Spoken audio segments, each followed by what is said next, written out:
Indiana at one of my church locations where they are, well, someone is claiming that they saw sparks coming out of one of the speakers, and it would be from the rear end of the speaker. I have no idea how this is even remotely possible. The only thing I could guess, well, there's two things that I could guess. There's something wrong with the NL4 connection in the back of the box, or it has nothing to do with the speaker at all, and it's actually their older light system. This campus is having issues in general with lighting, so I'm really thinking it is lighting. Let's go inside and let's take a look. All right, we've got the CL5 out here, out front. And then we've got a Camsys Quick Q20 for lights. And we've got a ton of old school PARs. And I mean a ton of old school PARs. There's like 96 or so. He's either talking about this set of speakers or this speaker itself. I don't know which one he thought had sparks yet. To see if any of these lights are out. I don't see any visual indications of sparks. I don't see anything that would be touching. I'm going to we're going to turn these lights on right now while that's recording, see if we get any anomalies. I'm not going to lie, I'm a little nervous.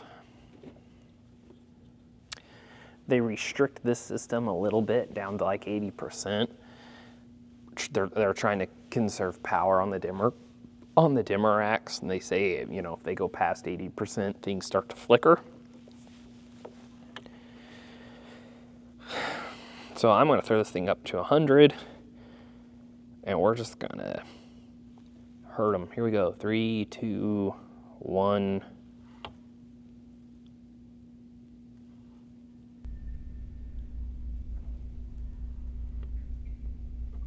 There is one light out.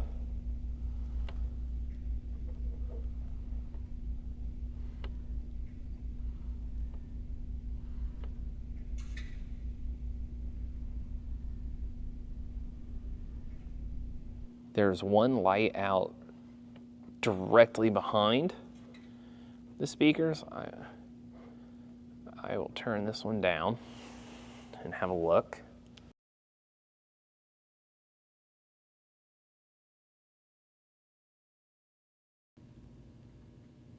So that guy right there is out.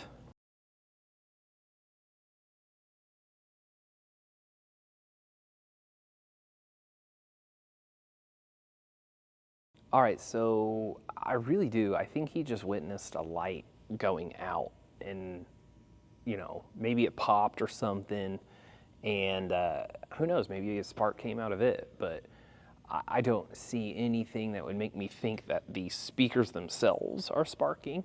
So I'm gonna plug my phone in, we're gonna play some music like really, really loud, stress test it for a second, you know, we'll get up to like 100 dB. That speaker, I think in question, is a sub, so I'll really push the low end and we will see what happens. I need to plug my phone in. I need some tunes. What do they have here? 1/8 inch, I don't have 1/8 inch. Dylan, you're a sound guy, you should have Type-C. You know what, I might in this little doodad, but I don't. The other thing is I might actually, do I have a CD?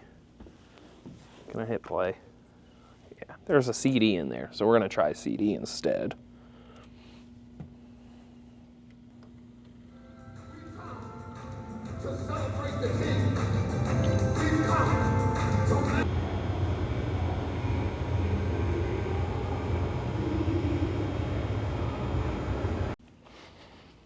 So things sounded a little muddy to me, and I realized the subs were not on. And so I went to the amp room. They're not getting signal. This campus does have a sub control. Got to turn that up.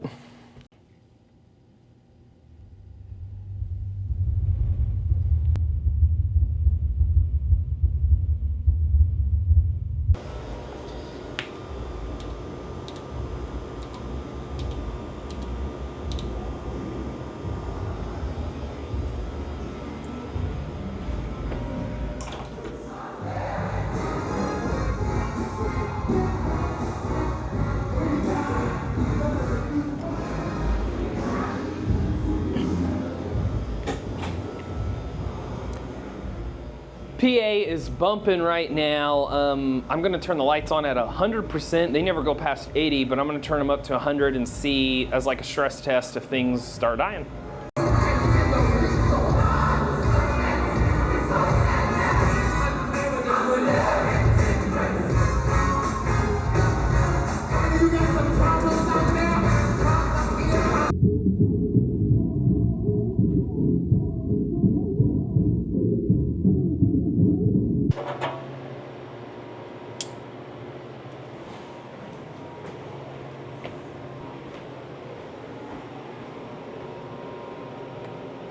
So I have tested every way from Sunday, and we just don't have a horn. So our mains are a biamp box, and when I have the horn amp channel on, I've got it working on one side, but I don't have it working on the other. My lows and my mids are still good. So yeah, we lost a horn or a series of horns. I can't remember.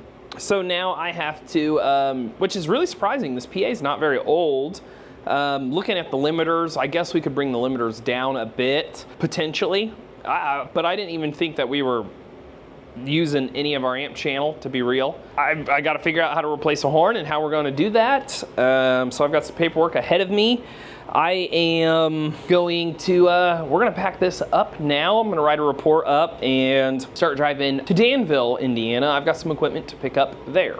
Welcome to Revival Community Church. This is the church that my father has built, and we have done several versions of PA in here, and I actually need a couple of wireless IEMs for our event tomorrow. The only problem is we don't own any wireless IEMs, and the ones we did own, we brought over to this church. And since then, in another one of my videos, you saw I actually acquired a, I actually acquired a set of Avioms. And so they have transitioned from the in-ear units to Aviom units, and we're actually expanding out more into the Aviom units, freeing up some of these IEMs. I'll have 3 of the Sennheisers working, and then I should have 2 Shure units working.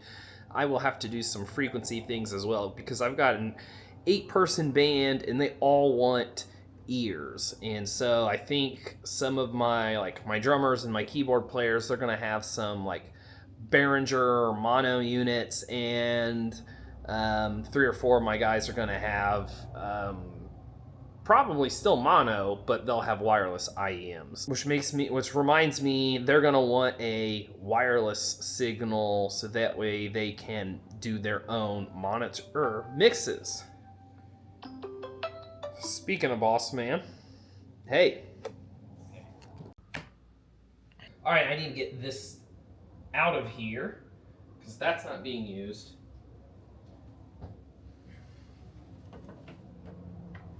We have a Yamaha M7, and look, we even have like a Gen 1 iPad with factory Yamaha on the back of it. It's pretty wild. I can't believe we have this, to be honest. And it does turn on still, and it does work.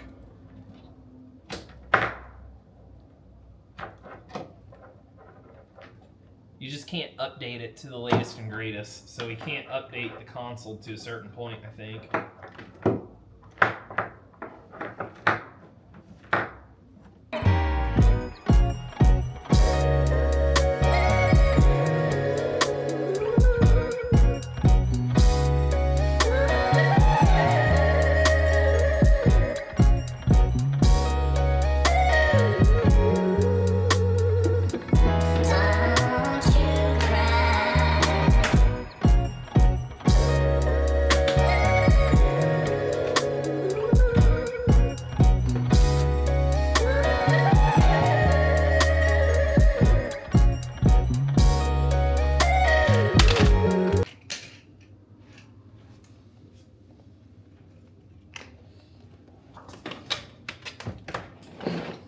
By the time you're watching this video, I will have another one in the works. We are going nearly daily, and I just want to say thank you for making it to the end of this video, and I hope that you find the next one because things are changing in exciting ways, and I look forward to showing you even more.